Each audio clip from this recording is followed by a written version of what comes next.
मैं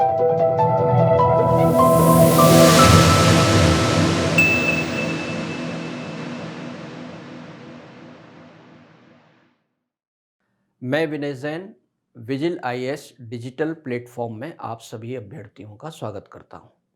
मित्रों, जैसा कि आप जानते हैं कि हमारा एमपीपीएससी मेंस टेस्ट सीरीज के लिए एक वीडियो सीरीज चल रहा है, जिसका उद्देश्य है कि आंसर राइटिंग में आप लोगों की सुधार लाना। इसी श्रृंखला में आज का जो हमारा वीडियो है उसमें हमने 300 वर्ड्स के क्वेश्चंस को लिया है, जो कि इंग्लिश मीडियम के एस्पिरेंट का है। तो हमारा, जैसा कि आप जानते हैं, हमारी वीडियो सीरीज़ का जो हमने टाइटल दिया है वो है MPPSC mains 2019 nature and analysis of long answer type questions. इसमें आज हम एक इंग्लिश मीडियम वाले अभ्यर्थी का क्वेश्चन लेंगे। पहले हम अब मॉडल आंसर बताएंगे, फिर दोनों का कंपेयर करेंगे। कंपेयर करने के बाद जो अभ्यर्थी की कमियां हैं वो कमियों को हम यहाँ पे आइडेंटिफाई करेंगे और आप उससे सीखने का प्रयास करेंगे कि ये कमियां हमें कैसे दूर करना है। तो क्वेश्चन सबसे पहले शायद आपको काफ़ी छोटे लेटर दिखाई दे रहे होंगे। मैं क्वेश्चंस आपको पढ़ के बताता हूँ। Highlight the problems of soil erosion and degradation in Madhya Pradesh. Write down what measures are being taken to prevent soil erosion. देखिए, सबसे पहली जो बात आती है, first and foremost thing is that to grasp the essence of the questions. यानी जो आपसे क्वेश्चन पूछा गया है उसका इसेंस क्या है, ठीक है ना। तो देखिए, इस क्वेश्चंस का जो इसेंस है उसमें दो चीज़ें पूछी गई हैं, है ना। एक तो है आपका प्रॉब्लम्स और दूसरा है मेजर्स, ठीक है ना। अब प्रॉब्लम्स किससे रिलेटेड है? सॉइल इरोजन एंड डिग्रेडेशन, है ना। आपको दोनों चीज़ों को लेके चलना है। आपको डिग्रेडेशन बताना है और साथ में इरोजन भी बताना है और मध्य प्रदेश के संदर्भ में बताना है। ये बात आपको यहाँ पे भूलना नहीं है, ओके। यदि आप मध्य प्रदेश को इसमें इग्नोर कर देंगे तो आपका जो आंसर है, उत्तर है, वो इनसफिशिएंट होगा। देखिएगा, अब हमने इसमें आंसर्स में आपको दो चीज़ों पर फोकस करना है। सबसे पहले कि ये जो आंसर आपको लिखना है वो एमपी के रेफरेंस में लिखना है और आपका जो विषय है, सब्जेक्ट है, टॉपिक है, वो सॉइल इरोजन एंड डिग्रेडेशन का है। अब आप में इसको सबसे पहले आप इस आंसर की शुरुआत कैसे करते हैं, इसको स्टार्ट कैसे करते हैं, इसका इंट्रोडक्शन कैसे लिखते हैं, वो एक मेन बात है। देखिए, अब यहाँ पे अगर आप देखेंगे कि हमने इस आंसर्स को कैसे शुरू किया। Soil erosion is a complex problem for agriculture in Madhya Pradesh. अब देखिए, यहाँ पे हमने एक जो है कीवर्ड यूज़ किया है और ये जो कीवर्ड है यही सारे आंसर्स को जो आपने डिटेल किया है उसको ऑर्गेनाइज करेगा। यानी सबसे पहले आपने क्या बताया? कॉम्प्लेक्स प्रॉब्लम है, ओके। फिर उस कॉम्प्लेक्स प्रॉब्लम को आप जो है एक ब्रेकअप करेंगे और छोटे छोटे भागों में उसको तोड़ते हुए आगे बढ़ेंगे और लास्ट में फिर आप उसके मेजर्स बताएंगे, ओके। तो देखिए, यहाँ पे पहली बात कि यहाँ पर जो आप इंट्रोडक्शन लिखते हैं उसमें कुछ ऐसे शब्दों का प्रयोग करें जिससे कि आपका जो आंसर है वो काफ़ी ऑर्गेनाइज्ड लगे, ओके। फिर देखिए मैंने क्या लिखा है। It not only reduces productivity. अब देखिए, हमने ये भी बताया है कि प्रॉब्लम्स का नेचर कैसे है, प्रॉब्लम्स किस तरह की है, ओके। तो इससे क्या होता है, प्रोडक्टिविटी यानी उत्पादकता घट जाती है, but also incurs the cost of soil reclamation. यानी कि जो इरोजन होता है उससे हमारी जो कॉस्ट होती है मिट्टी की सॉइल हेल्थ को मेंटेन करने के लिए, वो बढ़ जाती है, ओके। अब देखिए कितना शॉर्ट एंड स्वीट इंट्रोडक्शन है। अब फिर इसी को हमने आगे बढ़ाया आंसर्स को। अब देखिए, कॉम्प्लेक्स जो प्रॉब्लम हमने लिखा है शब्द, उसको धीरे धीरे हम ओपन करेंगे। सबसे पहले हमने ये बताया है कि मध्य प्रदेश में जो सॉइल इरोजन की स्थिति है वो किस तरह से है ना। अब देखिए यहाँ पे सबसे पहले मैंने ये बताया है कि soil status of soil erosion and degradation. Okay, तो इसके बारे में हमने लिखा है। सबसे पहले हमने बताया कि नेट सोन एरिया इतना है, शुद्ध बोया गया क्षेत्र। फिर हमने बताया उसमें से कितने एरिया पर आपका जो है हम लोग क्रॉप्ड एरिया है या सोन एरिया है, बोया गया क्षेत्र है जिस पर हम फसल लेते हैं। फिर हमने बताया है कि जो हमारा बोया गया क्षेत्र है या नेट सोन एरिया है उसका कितने प्रतिशत भाग सॉइल इरोजन के एरिया में आता है। देखिए यहाँ पे लिखा हुआ है 59.10% soil degraded area of net sown area. Okay, फिर क्या बताया गया है कि इसमें से जो आपका डिग्रेडेड एरिया है उसमें से 55.66% of the total soil erosion area is affected by water erosion, यानी जलीय अपरदन से प्रभावित है। तो यहाँ पे देखिए हमने सबसे महत्वपूर्ण बात बता दी है। अब उसको फिर और माइक्रो लेवल की तरफ हम लोग जाएंगे। फिर हमने बताया 70% population of MP engage in agriculture so that the problem of soil erosion is serious challenge. देखिए यहाँ पे हमने फैक्ट्स लिखे, फिर फैक्ट्स के आधार पर हमने ये सिद्ध किया है, प्रूफ कर दिया है कि it is a serious challenge, है ना, एक गंभीर चुनौती है। और अब देखिए यहाँ पे, अब ये जो आप एक पाई चार्ट देख रहे हैं उसके माध्यम से हमने ये बताने का प्रयास किया है कि जो सॉइल इरोजन है उसका नेचर कैसा है, यानी किन किन कारकों से, किन किन फैक्टर्स से जो सॉइल इरोजन मध्य प्रदेश में होता है। तो देखिए सबसे पहले कई बार अभ्यर्थी ऐसा होता है कि डायग्राम बना देते हैं पर वो डायग्राम किस चीज़ का ये नहीं लिखते। ये ज़रूर लिखना चाहिए फिगर लिखा हुआ है स्टेटस ऑफ सॉइल इरोजन इन मध्य प्रदेश। फिर हमने बताया है कि सीट इरोजन जो होता है, चादरी अपरदन कहते हैं, जिसमें मिट्टी का ऊपरी जो पतली परत होती है, टॉप सॉइल होता है, वो कट जाता है। वो देखिए दिखा है, आप समझ जाएंगे कि ये एक सबसे बड़ा जो सॉइल इरोजन का टाइप है वो आपका सीट इरोजन है। फिर देखिए हमने लिखा है गली इरोजन, फिर एग्रोकेमिकल के द्वारा इरोजन, फिर सैलिनिटी के द्वारा इरोजन, फिर वाटर लॉगिंग का इरोजन।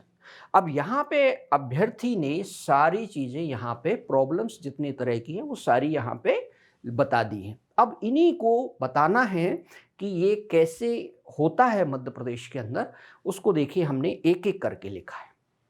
अब यहाँ पे आपने देखा है फैक्ट्स हमारे हैं कि according to survey of Indian Council for Agriculture Research, ICAR आप जानते हैं कि हमारी सबसे बड़ी संस्था है कृषि की, उसमें बताया गया है कि 44.6% land area is affected by high erosion while 11.6% of the land area affected from the problems of excessive erosion, यानी सीवियर जो इरोजन है वो है 11.6% और बाकी जो इरोजन है वो है आपका 44.6%। अब यहाँ पे देखिए हमने ICAR का जो सर्वे लिया है। अब अभ्यर्थी क्या करते हैं कि यहाँ पर फैक्ट नहीं लिखते हैं, तो मैं उनको ये कहना चाहता हूँ, चूँकि जो MPPSC स्टेट एग्ज़ाम है इसमें यदि आप फैक्ट्स नहीं लिखेंगे तो आपको अंक या मार्क्स नहीं मिलेंगे। देखिए मैं यहाँ पे एक छोटी सी बात आपको बताना चाहता हूँ कि आपका जो टोटल मार्क्स है, मान लीजिए 15 मार्क्स का एक क्वेश्चन है, इसमें 25% मार्क्स तो लगभग होता है आपका 1/4 मान लीजिए आप, वो होता है आपके कंसेप्ट का। ओके, और जो शेष आपका 75% मार्क्स होता है वो आपके फैक्ट्स के लिए मिलता है ना। तो फैक्ट्स और कंसेप्ट यहाँ पे दोनों होना चाहिए। कंसेप्ट का मतलब ये होता है कि आपने एक सिनॉप्सिस बनाया अच्छा सा, और उस सिनॉप्सिस या स्ट्रक्चर के आधार पर आपने उस क्वेश्चंस के आंसर को डिटेल किया। ओके, अच्छा है, आंसर ऑर्गेनाइज्ड हो जाता है कॉन्सेप्ट से। लेकिन अगर उसमें फैक्ट्स नहीं होंगे तो आंसर आपका जो होगा वो खोखला होगा, है ना। तो अपने आंसर को वजनदार बनाने के लिए हमें उसे में फैक्ट्स भी डालना चाहिए, और फैक्ट्स भी ऐसे हों रिलीवेंट हो, है ना, इरिलीवेंट फैक्ट नहीं होना चाहिए। और देखिए अब आप जानते हैं कि जो सॉइल इरोजन की प्रॉब्लम है बेसिकली एक ज्योग्राफिकल प्रॉब्लम है। अब हमें ये भी बताना पड़ेगा कि मध्य प्रदेश में ये जो प्रॉब्लम है सॉइल इरोजन की वो क्यों है। ओके, तो देखिए यहाँ पे क्या लिखा है, the physiography of MP is dominated by प्लेटू and mountainous features. आप जानते हैं कि ये दोनों फीचर जो होते हैं प्लेटो और माउंटेनस या हिली जो फीचर्स होते हैं वो एक स्लोप ग्रेडियंट जो है वो क्रिएट करते हैं, और स्लोप ग्रेडियंट अधिक होने से क्या होता है कि नदी जो बहती हैं वो अपरदन या इरोजन ज़्यादा करते हैं। ओके, तो ये लिख दिया यहाँ पे। और क्या लिखा है, ड्यू टू मानसूनल क्लाइमेट। आप जानते हैं कि मानसूनल क्लाइमेट से वर्षा ज़्यादा होती है और ग्रेडियंट भी ज़्यादा है, यानी स्टीप स्लोप भी बन रहा है। ये दोनों फैक्टर्स मिल करके क्या करते हैं, प्रोन टू सीट इरोजन, ये चादरी अपरदन के लिए एक प्रकार से चादरी अपरदन करती है। और क्या लिखा है देखिए, ड्यू टू एलुवियल सॉइल, है ना। आप जानते हैं कि जो सेंट्रल इंडिया प्लेटो है हमारा, मध्य भारत पठार है, वहाँ पर जलोढ़ मिट्टी पाई जाती है, थॉर्नी वेजिटेशन है ना, यानी आपके जीरोफाइट्स वहाँ पाए जाते हैं। और चूंकि एफॉरेस्टेशन कम है या बहुत स्कार्स है, विरल है, इस कारण से। और क्लाइमेट कैसी है, सेमी एरिड क्लाइमेट है, वहाँ पे अर्ध शुष्क जलवायु है, हाई ग्रेडियंट है यानी उच्च ढाल है, कहाँ पे, सेंट्रल इंडिया प्लेटो में। इस कारण से क्या होता है, ये जो आपका चंबल का रीजन है वो ट्रांसफॉर्म हो जाता है किसमें, एक बैडलैंड टोपोग्राफी में। अब देखिए यहाँ पे एक बड़ा अच्छा शब्द यूज किया गया है कि बैडलैंड टोपोग्राफी। अब देखिए बैडलैंड टोपोग्राफी जो है ये एक प्रकार से वॉकिब है। जब आप अपने आंसर में इस प्रकार के वॉकिब को, रिलेवेंट वॉकिब को शामिल करते हैं तो आपके आंसर में एक इफेक्टिवनेस आ जाती है। ओके, फिर क्या लिखा, Chambal and it's tributaries from गली इरोजन। देखिए यहाँ पे भी एक वॉकिब है, एक अच्छा जो शब्द है ना, यानी पारिभाषिक शब्दावली जो है वो यहाँ पे हमने यूज़ किया हुआ है। और देखिए क्या लिखा है, फिर इसमें ये भी बताया गया है कि ये जो गली इरोजन से अफेक्टेड एरिया है ये कितना है, 6 लाख स्क्वायर किलोमीटर है ना। और फिर ये कहाँ पे है, Sheopur, Morena, Bhind, under badland topography. तो एक फीचर हो गया सॉइल इरोजन का या टाइप हो गया। और पहले हमने क्या बताया, सीट इरोजन बताया। ओके, और सीट इरोजन के बाद हमने क्या बताया, आपको बताया हमने गली इरोजन। ठीक है, देखिए एक एक करके जो कॉम्प्लेक्स प्रॉब्लम है उसको एक एक करके हम अलग अलग करते हैं। The problem of soil erosion has become even more serious. देखिए अब यहाँ पे अगला जो है टाइप आएगा, to change in agriculture land use. आप जानते हैं कृषि भूमि के उपयोग के कारण भी सॉइल इरोजन की जो समस्या है वो बड़ी है। एक्सपांसन ऑफ इरिगेशन, ठीक है, आपने देखा होगा कि जो सिंचाई की सुविधा है वो भी बढ़ी हुई है। And development of new agriculture practices in the state, जैसे ग्रीन रिवोल्यूशन है या एग्रीकल्चर का जो मैकेनाइजेशन हुआ है, इन सभी वजहों से क्या हो रहा है कि जो सॉइल इरोजन है उसका जो गति है वो बढ़ी है। New agriculture practices and irrigation facility have created problem of soil salinity, alkalinity and waterlogging। ठीक है, तो इससे क्षारीयता, लवणीयता और जो जल भराव की समस्या है वो उत्पन्न हो गई है। ओके, तो देखिए ये भी एक उसका टाइप्स है। ड्यू टू, आप ये देखिएगा कि जो आंसर है वो कितना आपका वाइब्रेंट है, सभी चीज़ों को लेके चल रहा है, यूनिडायरेक्शनल नहीं है। Okay, due to lack of soil moisture, अब देखिए यहाँ पे agriculture mechanisation, deep ploughing, high dryness, the agent of nature like river और विंड डिफ्लेट और erode top soil and soil become unfertile. अब हमने सारी चीज़ें यहाँ पे बता दी हैं कि नमी की जो कमी है और मशीनीकरण कृषि का हो रहा है, जो गहरी जुताई हो रही है मशीनों के द्वारा, और जो ड्राइनेस है, कुछ क्षेत्रों में शुष्कता है वो बढ़ रही है, इन सभी कारणों से जो एजेंट्स ऑफ नेचर हैं वो सॉइल इरोजन को बढ़ा रहे हैं। राइट, अब देखिए फिर क्या लिखा हुआ है, increasing the use of agrochemicals the soil become less loamy. यानी जो मिट्टी की चिपचिपाहट होती है वो कम हो जाती है जब हम उसमें कृषि रसायनों का प्रयोग अधिक करते हैं, which leads to erosion of soil. और इस कारण से क्या होता है, सॉइल, अब मिट्टी की जो पकड़ है वो ढीली हो जाती है और मिट्टी का इरोजन या अपरदन शुरू हो जाता है। देखिए, आपको ये समझ में आ रहा होगा कि ये जो आंसर है, ये आंसर की जो गहराई है, उसकी जो डेप्थ है, या जो एक कंसेप्चुअल आपका जो क्लैरिटी है, साथ में आपका जो फैक्चुअल नॉलेज है, फैक्चुअल और कंसेप्चुअल नॉलेज का जो एक ब्लेंड है, जिसको हमने एक तरह से जोड़ा है, मिक्स किया है, उसको आप यहाँ पे देख सकते हैं। और आंसर ये भी देख सकते हैं कितना प्रेजेंटेबल है ना, प्रस्तुतिकरण भी आप देख सकते हैं यहाँ पे। अब लास्ट में जो क्वेश्चंस की डिमांड थी, क्या प्रॉब्लम्स के बाद हमें बताना था कि प्रिवेंट सॉइल इरोजन्स, यानी मध्य प्रदेश सरकार उसको रोकने के लिए क्या प्रयास कर रही है। तो देखिए, यहाँ पे लिखा है कि central and Madhya Pradesh government jointly जो एक इसके लिए रोकने का प्रयास कर रही है, उसमें आप जानते हैं आपको वही स्कीम्स लिखना है या फैक्टर्स लिखना है जो मध्य प्रदेश के संदर्भ में फिट बैठते हैं। ओके, तो एफॉरेस्टेशन आप जानते ही हैं, ये हमारा इसको बढ़ा, सरकार जो है एफॉरेस्टेशन के द्वारा वन क्षेत्र को बढ़ाने का प्रयास कर रही है। Popularise the micro irrigation facility, आप भी जानते हैं कि जो माइक्रो इरिगेशन के जो साधन हैं, जैसे स्प्रिंकलर सिंचाई है या आपका फर्टिगेशन है या इसी तरह की जो और भी युक्तियां हैं, उन पर आपने देखा होगा हमारी जो सरकार है उसको सब्सिडी देती है उस पर, ताकि उसका किसान यूज़ करे। कंटूर बंडिंग, कंटूर बंडिंग आप जानते हैं कि जो गली इरोजन होता है उसके ढाल के अक्रॉस जो है एक छोटी छोटी दीवारें बना करके उसको रोका जाता है। लेवलिंग द बेडलैंड टोपोग्राफी, है ना, यानी जो बेडलैंड टोपोग्राफी है, उत्खात भूमि है, ऊबड़ खाबड़ भूमि है, उसको एक प्रकार से लेवल या समतलीकरण किया जा रहा है। एयर शेडिंग कहाँ पर, चंबल एरिया में, है ना। सॉइल हेल्थ कार्ड स्कीम्स, ये मोस्ट इम्पोर्टेंट फैक्टर है ना।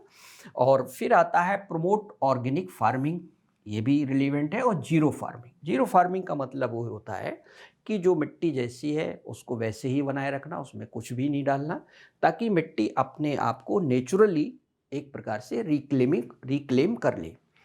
तो ये तो हुआ measures taken by the Madhya Pradesh government. अब यहाँ तक आपका बॉडी पार्ट कंप्लीट हो जाता है। आप देखिए, हमने यहाँ पे इसको कॉन्क्लूड किया है। In short, the soil resource will determine by the challenges like population growth, सबसे बड़ा फैक्टर है कि जनसंख्या जो वृद्धि है, क्लाइमेट चेंज एक्सपेंशन, ये थोड़ा सा गलत लिख गया है यहाँ पे, स्पेलिंग मिस्टेक है, expansion end of economic development works. तो ये जो आर्थिक विकास कार्यक्रम हैं, ये जैसे जैसे बढ़ेंगे, जनसंख्या में वृद्धि होगी, जलवायु परिवर्तन है, ये कारक भी क्या क्या करेंगे, हमारे जो मृदा संसाधन है, सॉइल रिसोर्स है, उसके फ्यूचर को, उसके हेल्थ को डिटरमाइन करेंगे, निर्धारित करेंगे। आपका उत्तर यहाँ पे पूर्ण होता है। अब हम देखते हैं कि अभ्यर्थी ने इस उत्तर को कैसे लिखा है। सबसे पहले देखिए, यहाँ पे इन्होंने लिखा है कि सॉइल इरोजन को इन्होंने डिफाइन किया है। अब यहाँ पे डिफाइन करने की कोई आवश्यकता नहीं थी। फिर इन्होंने लिखा है it gets a boost by unhealthy human practices, यानी उसका एक फैक्टर बताया है सॉइल इरोजन का क्या है। देखिए, अभी मध्य प्रदेश का कहीं भी यहाँ पे चर्चा नहीं हुई है, कोई भी फैक्ट मध्य प्रदेश से रिलेटेड नहीं है। ऐसा लग रहा है कि जो आंसर है वो मध्य प्रदेश के सॉइल इरोजन पर ना हो करके केवल सॉइल इरोजन पर है ना। तो हमने आपको सबसे पहले ये बताया था to grasp the essence of the question, यानी आप क्वेश्चंस को का जो सार है या उसकी जो डिमांड है उसको ठीक से समझें। अब यहाँ पे देखिए, जो आंसर है वो डायरेक्शनल ना हो करके इधर उधर जा रहा है, ठीक है। फिर इन्होंने लिखा कॉजेज ऑफ इरोजन, ठीक है। फिर प्रॉब्लम्स ऑफ सॉइल इरोजन इन मध्य प्रदेश, ये ठीक है, इन्होंने लिखा है। लेकिन आपने देखा फैक्ट कोई भी नहीं आया। यहाँ पे आप देख सकते हैं लेफ्ट साइड में हमने एक पूरा डेटा और फैक्ट्स के साथ कंसेप्ट को ड्राइव किया है, ठीक है। फिर देखिए अगला इन्होंने लिखा है मेजर सॉइल इरोजन प्रॉब्लम, तो इन्होंने चंबल रिवर वैली में लिखा है केवल इन्होंने ये बताया है कि यहाँ पे जो रेवाइंस है वो गली इरोजन के कारण है। अब ये क्यों है, तो वो यहाँ पे इसको थोड़ा सा डिटेल्स करना चाहिए था, जो इन्होंने यहाँ पे नहीं किया है। और बाकी तरह के जो सॉइल इरोजन के फैक्टर्स हैं, तो वो तो यहाँ पे कुछ भी दिखाई नहीं दे रहे हैं। और डायरेक्ट देखिए अब आ गया मेजर्स और रेमेडीज, यानी जो प्रिवेंटिंग मेजर्स हैं सॉइल इरोजन को चेक करने के, वो इन्होंने यहाँ पे लिखे हुए हैं। अच्छा है, ठीक है। अब आते हैं नेक्स्ट। फिर इन्होंने बताया है कि government step towards the prevention of soil erosion, यानी गवर्नमेंट के जो स्कीम्स हैं वो क्या क्या है, प्रोग्राम्स कौन से चल रहे हैं, वो दिखाया है। देखिए इस प्रकार से ये आंसर इनका कंप्लीट हो गया। यहाँ पे कॉन्क्लूड नहीं किया गया आंसर्स को।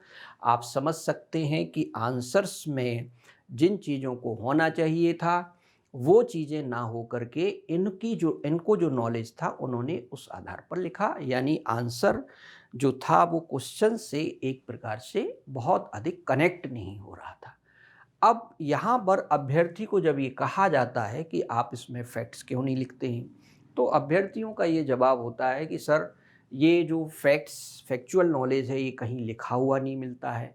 तो ये बात सही है, लेकिन दूसरी तरफ ये भी देखिए आप कि मैंने भी कहीं ना कहीं से पढ़ के ही लिखा है। ओके, कहीं ना कहीं से पढ़ा ही होगा। तो जो सोर्स है आप देखते हैं, सोर्स भी सभी के लिए आजकल यूनिवर्सलाइज हो गए हैं इंटरनेट के माध्यम से। बस होना ये चाहिए कि आपको ज़्यादा से ज़्यादा जो है फैक्चुअल नॉलेज गैदर करना चाहिए, इकट्ठी करना चाहिए, और उसके लिए थोड़ा सा इंटरनेट सर्फिंग ज़रूरी होता है। ठीक है, अभी जो आपकी स्टडी मटेरियल्स अवेलेबल है आप देखते हैं कि वो एक दूसरे का कॉपी पेस्ट है, उसमें कुछ नया करने का लोग प्रयास नहीं कर रहे। तो मैं उम्मीद करता हूँ कि आपको ये जो अभ्यर्थी का आंसर था और आंसर कैसा होना चाहिए यानी मॉडल आंसर, उन दोनों का मैंने कंपेयर किया और आपको ये सॉइल इरोजन के बारे में थोड़ा सा मैंने डीप नॉलेज यहाँ पे देने का प्रयास किया है। इन्हीं सब बातों के साथ मैं अभ्यर्थियों से एक बार फिर कहना चाहता हूँ कि आप अपनी जो अध्ययन सामग्री स्टडी मटेरियल से उसको अपडेट करें, उसमें और अधिक से अधिक फैक्ट्स जोड़ें, क्योंकि स्टेट एग्ज़ाम में फैक्चुअल नॉलेज का बहुत ज़्यादा इंपॉर्टेंस होता है। मैंने आपको अभी पाई चार्ट के माध्यम से भी बताया था। जैसा कि आप सभी जानते हैं कि हमारा एक रैपिड टेस्ट सीरीज़ MPPSC 2019 के लिए चल रहा है, और आपको मालूम होगा कि जो नंबर ऑफ पोस्ट है वो भी बढ़ गया है, और ऐसा भी बोल रहे हैं लोग कि ये जो पोस्ट है ये 650 तक जा सकता है। तो आपको देखिए यहाँ पर एक गोल्डन अपॉर्चुनिटी है। आप चाहें तो जो आपदा का ये दौर है इसको आप अवसर में भी बदल सकते हैं। तो हम सभी अभ्यर्थियों से ये कहना चाहेंगे कि वो अपने समय का सदुपयोग करें। संभवतः आपकी एग्ज़ाम अप्रैल में होगी, तो अभी भी आपके पास 3 से 4 माह हैं, और आप प्रैक्टिस टेस्ट सीरीज़ के माध्यम से हमसे जुड़ करके ये जो सारी चीज़ें हमने यहाँ पे आपको बताई हैं, कमियाँ बताई हैं अभ्यर्थी की, उन कमियों को आप दूर कर सकते हैं। आपने हमें बहुत ध्यान से सुना, इसके लिए बहुत बहुत धन्यवाद। Thank you.